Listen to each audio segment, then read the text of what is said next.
어느 마을에 자식이 없는 부자와 아들만 4명을 둔 가난한 농부가 있었습니다. 마침 흉년이 들어서 가난한 농부의 집에는 곡식이 다 떨어져서 먹을 것이 없습니다. 4명의 자녀들과 두 부부가 먹고 살아갈 일이 막막합니다. 그래서 하루하루 고통 가운데 살아가고 있습니다. 걱정 근심을 하던 농부에게 자식이 없는 부자가 찾아와서 쏠깃한 제안을 합니다. 많은 곡식을 줄 터이니 4명의 자녀 중에 1명만이라도 나의 양자로 보내달라고 간청을 합니다. 농부 부부는 승낙을 받고 그날 밤에 잠을 자고 있는 아들 중 하나를 선택해서 그 부잣집에 양자로 보내기로 결정을 하고 자녀 하나하나를 면밀히 살펴봅니다. 장남을 가만히 보니까 주기는 너무나 아까워요. 장남은 우리의 가정의 장손이기 때문입니다. 그래서 장남이기 때문에 보낼 수가 없어요.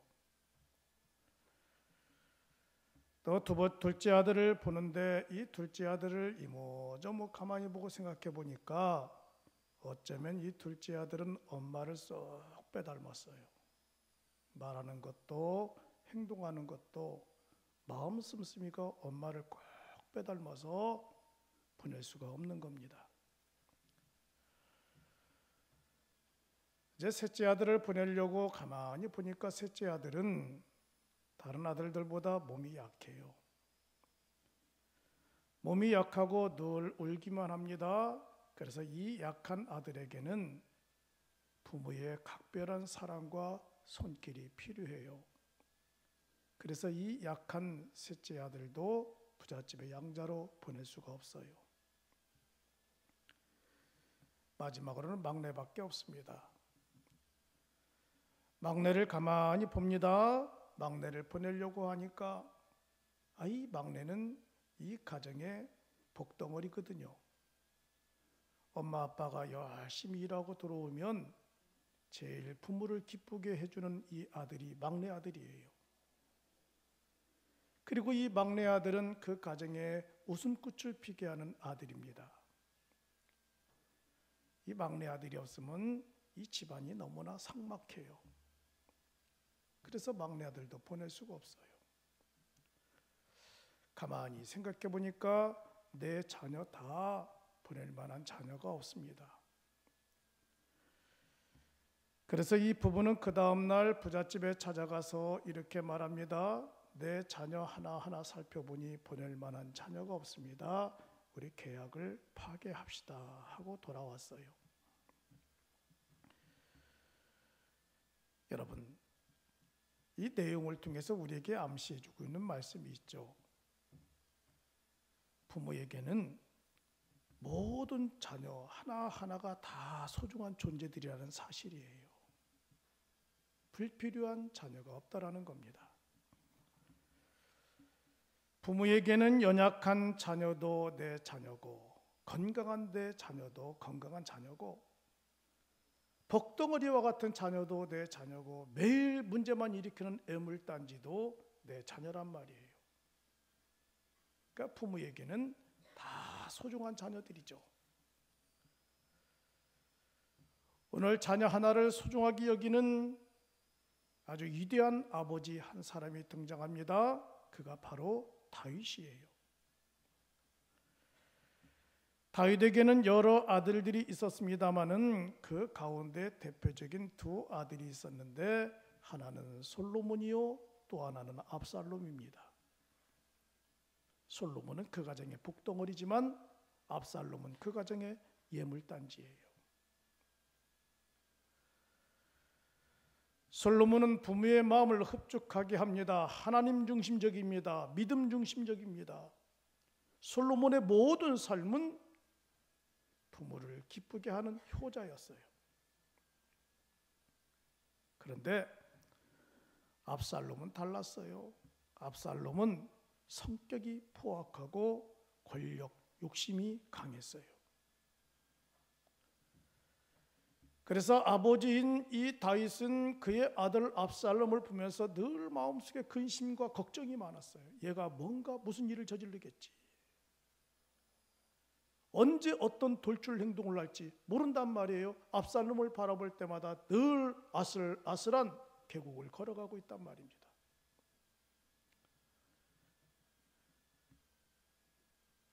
결국 이 압살롬은 권력 욕심 때문에 쿠데타를 일으켜요. 그의 아버지를 왕위의 자리에서 끌어내리고 자기가 그 자리에 올라가려고 쿠데타를 일으킵니다. 그리고 아버지의 후궁들을 모두 포함해서 아버지에게 큰 수치를 주었어요. 그 가정에 문제를 일으키는 이런 아들 어떻게 해야 됩니까? 그냥 방치해야 됩니까? 가정에 질서를 세워야 되잖아요. 그냥 방치하면 압살롬도 망하고 그 가정도 망하고 가정이 무질서해지는 겁니다. 우리의 가정에 문제가 있는 자녀가 있으면 그 가정에 질서를 세워야 돼요.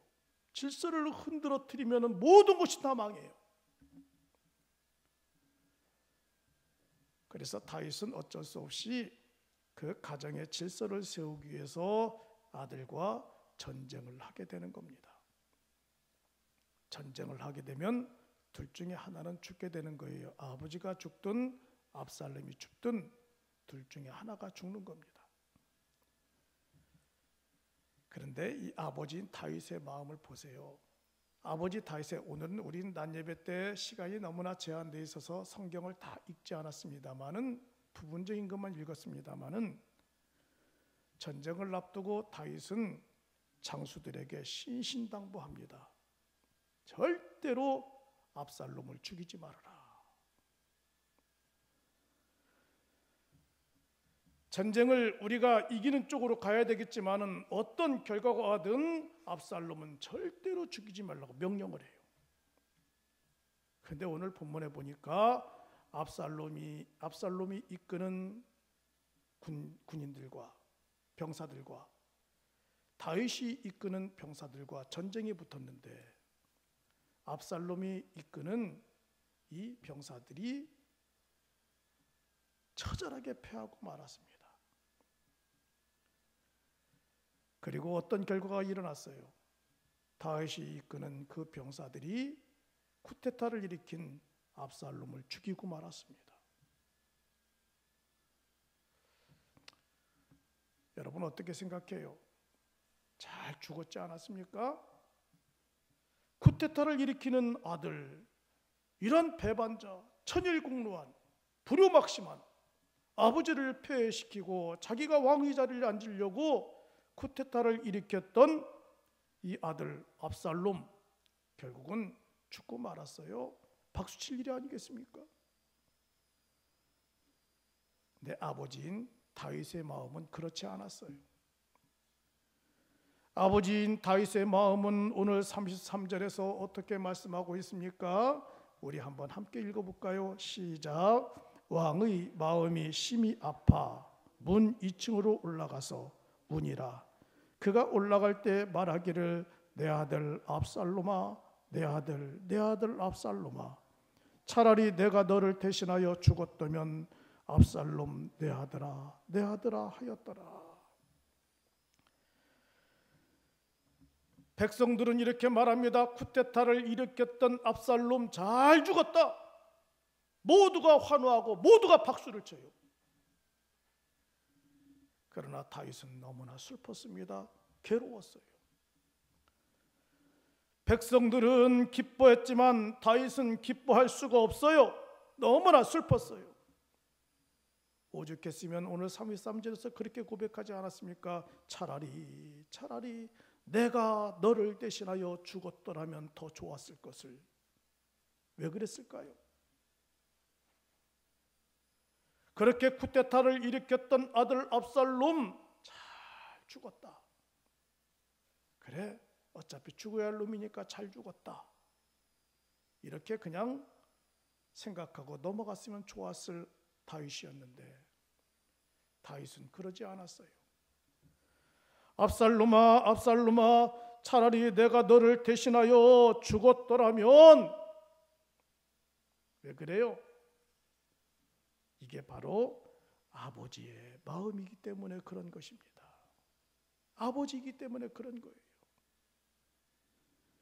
우리는 이 본문을 통해서 부모의 뜨거운 사랑을 볼 수가 있단 말입니다.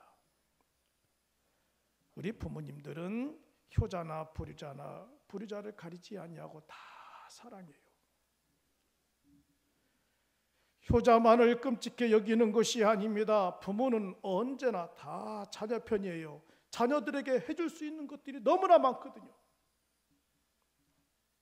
저도요, 2 자녀가 있습니다. 2 자녀가 있지만 어떤 때는 아들이 마음에 들 때도 있고 어떤 때는 딸이 마음에 들 때도 있고 어떤 때는 2 자녀가 마음에 안 들 때는 속이 뒤집어질 때가 많아요. 자, 그러면 마음에 들을 때만 내 자녀입니까? 마음에 들지 않을 때는 내 자녀가 아닙니까? 마음에 들 때도 내 자녀고 마음에 들지 않을 때도 내 자녀예요. 부모는 언제나 자녀 편이란 말입니다. 부모는 자녀가 무슨 행동을 했던 어떤 짓을 저질렀던 늘 부모는 자녀를 보호하려고 합니다. 요즘 뉴스에 부산에서 올라온 한 총각이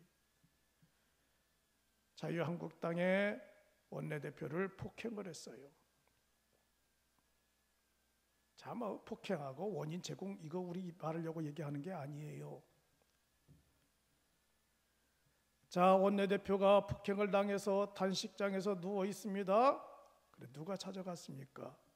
폭행한 아버지가 찾아갔어요. 그 아버지가 찾아가서 어떻게 합니까? 무릎을 꿇었어요. 무릎을 꿇고 잘못했습니다. 우리 아들을 용서해 주세요. 잘못했습니다. 우리 아들을 용서해 주세요. 죄는 아들이 저질러 놓고 용서는 아버지가 대신 구하는 거예요. 죄는 아들이 저질러 놓고 무릎은 아버지가 꿇는 겁니다. 왜 그래요? 이게 바로 부모의 마음이란 말입니다. 부모의 마음은 자녀가 어떠하든 그 대가를 부모가 대신 치르려고 그래요. 그러니까 다윗이 그런 겁니다. 차라리 압살롬아, 압살롬아, 네가 죽을 거라면 내가 대신 죽을 것을. 아니, 반역자잖아요. 쿠데타를 일으킨 장본인이잖아요. 어차피 죽을 놈 잘 죽었다. 그 골칫덩어리인데, 애물단지인데, 나에게는 자녀들이 많은데 자식 하나 없다고 쳐버리지. 그 잘 죽었다 생각하면 되는 것 아니겠습니까? 그런데 아버지의 마음은 그렇지 않단 말입니다. 쿠데타를 일으킨 아들이라 할지라도 부모의 마음은 너무나 사랑이 간 거예요. 그래서 압살롬아, 압살롬아, 차라리 내가 너를 대신하여 죽었더라면 더 좋았을 것을. 여러분들 가운데서도 자녀들이 참 있습니다. 자녀들이 있고 자손들이 있어요. 부모의 마음을 흡족하게 하는 자녀도 있고 눈밖에 나타나지 안 했으면 좋았을 것을 하는 그런 자녀도 있습니다. 내 부모의 마음은 어디에 있어요? 눈밖에 나지 않았으면 좋았을 것을 하는 그 자녀를 향한 그리움과 연민의 정도 늘 가지고 있단 말이에요. 아픔을 가지고 있어요. 왜요? 부모이기 때문에 그런 것입니다. 부모는 늘 자녀를 사랑하며 여기까지 살아왔어요.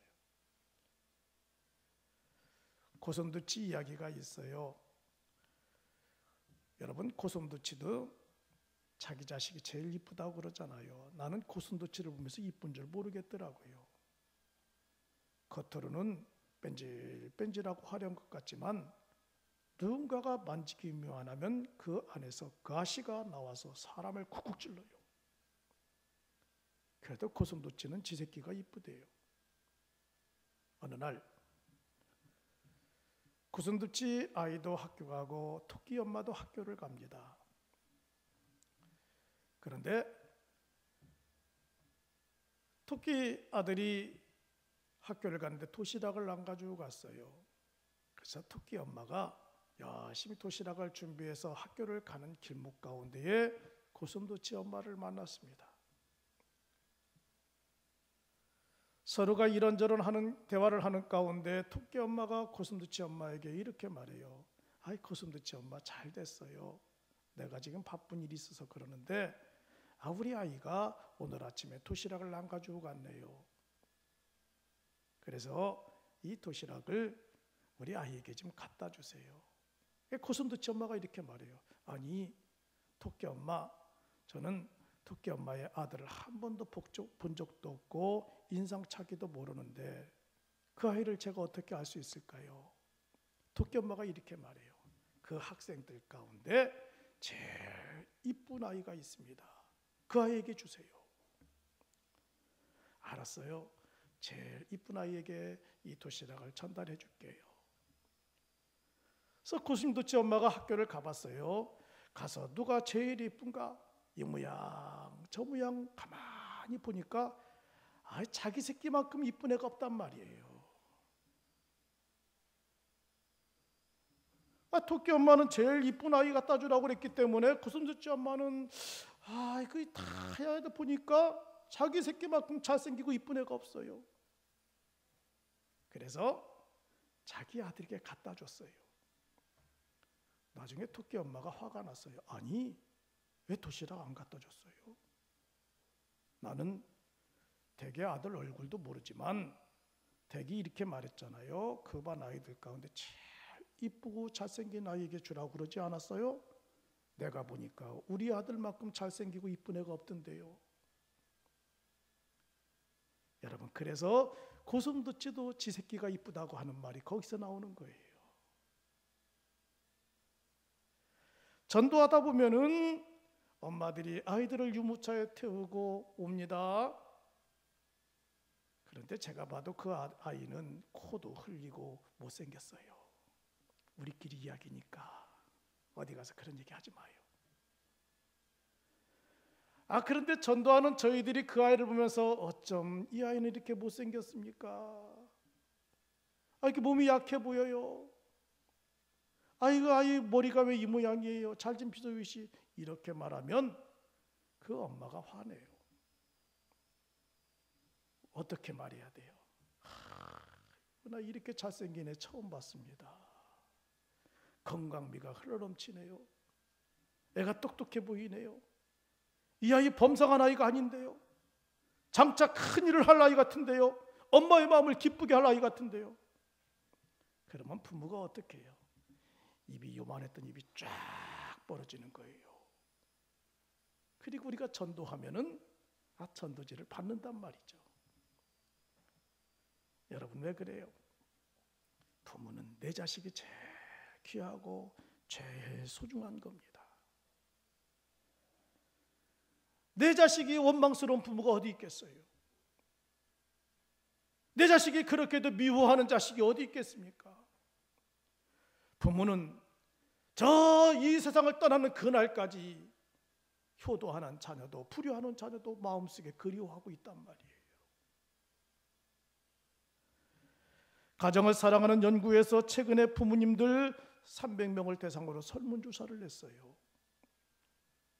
부모가 자녀에게 가장 듣고 싶은 말이 무엇인가 물었습니다. 그랬더니 뜻밖의 이야기들이 나왔습니다. 랭킹 1순위가 이거예요.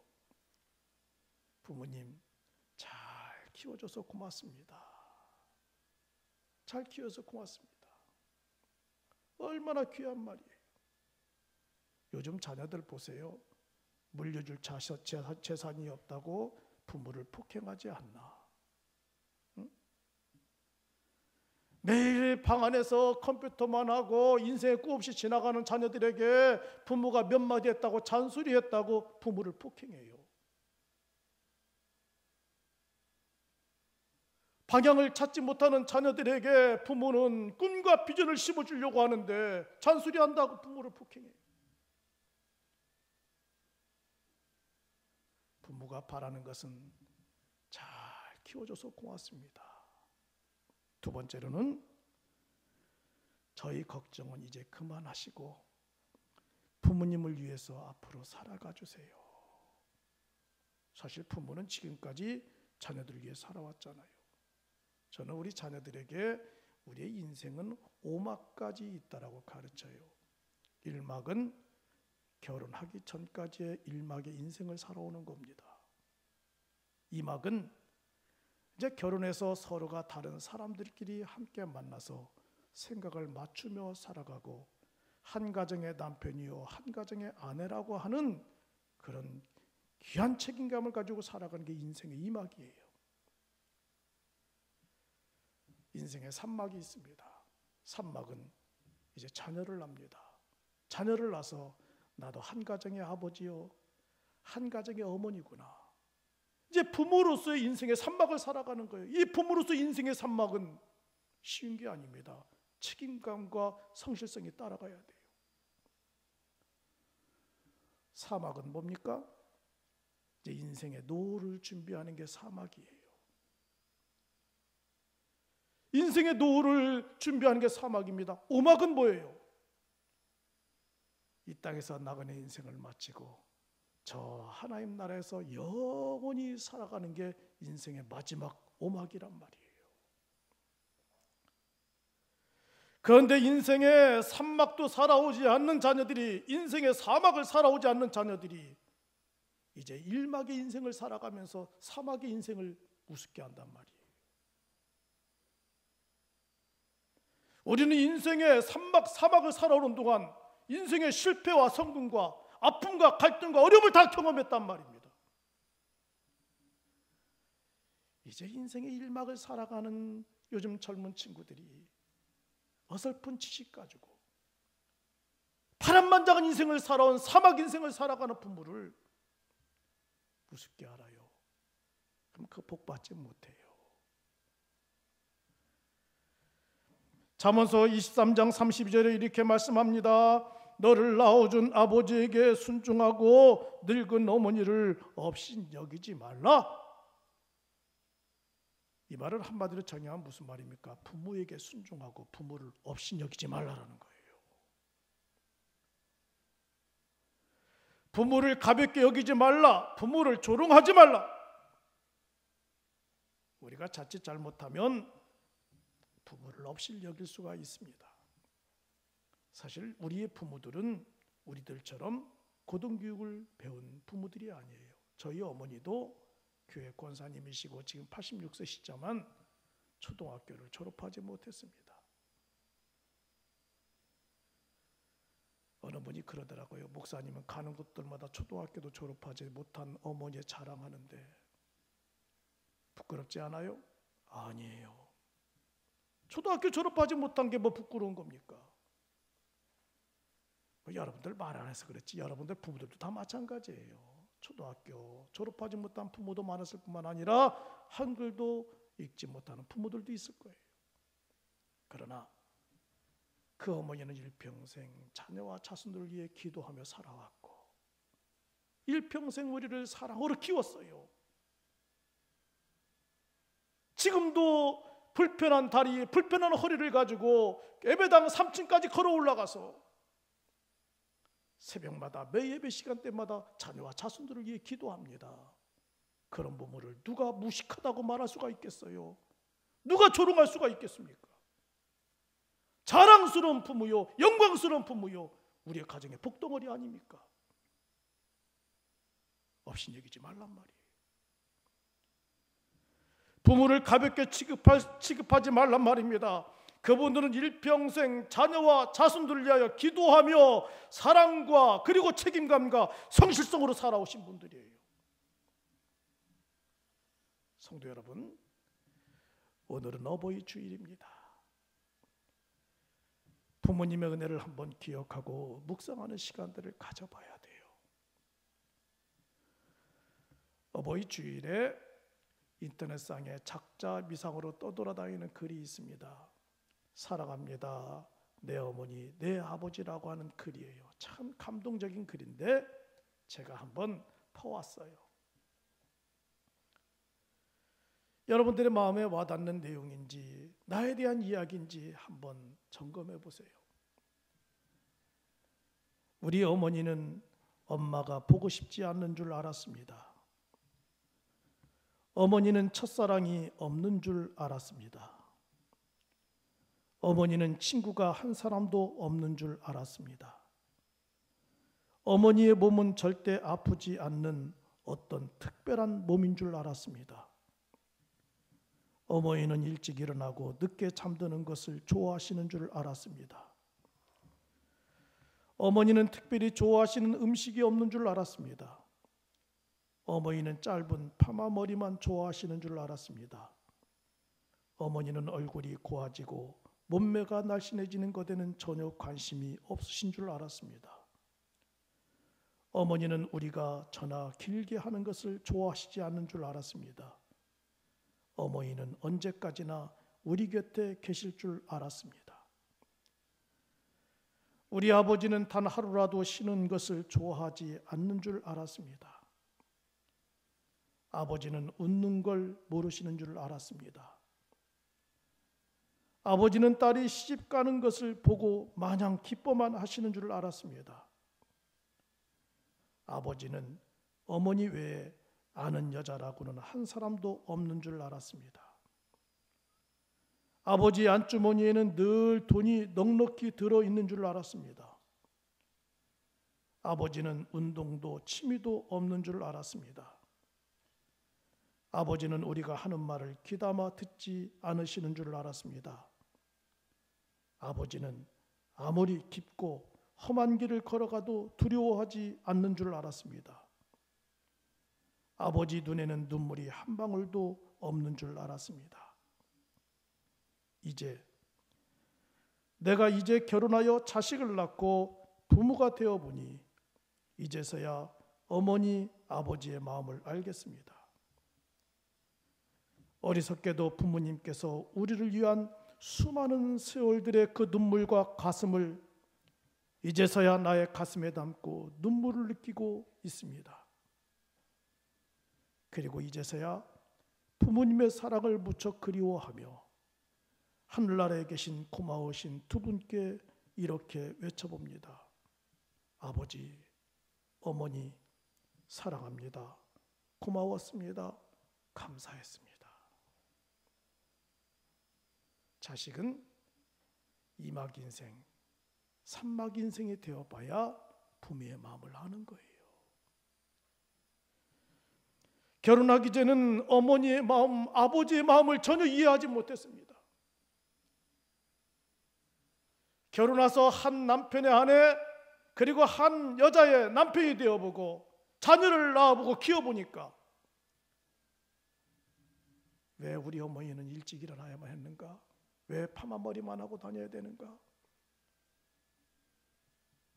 왜 이렇게 아픔이 없는 줄 아는가?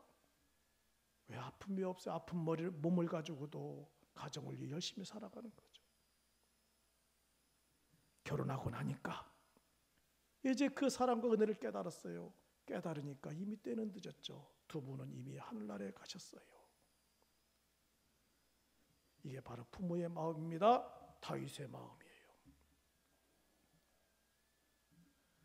압살롬아, 차라리 내가 너를 대신하여 죽었으면 좋았을 것을. 이게 부모의 마음이란 말입니다. 부모님이 살아가는 길은 모두가 아름다운 것이에요. 그 자체가 존경받아야 할 일입니다. 오늘 이 어버이날 우리가 부모의 사랑을 다시 한번 느끼고 살아가는 귀한 성들이 되시기를 주의 이름으로 축복합니다. 우리 함께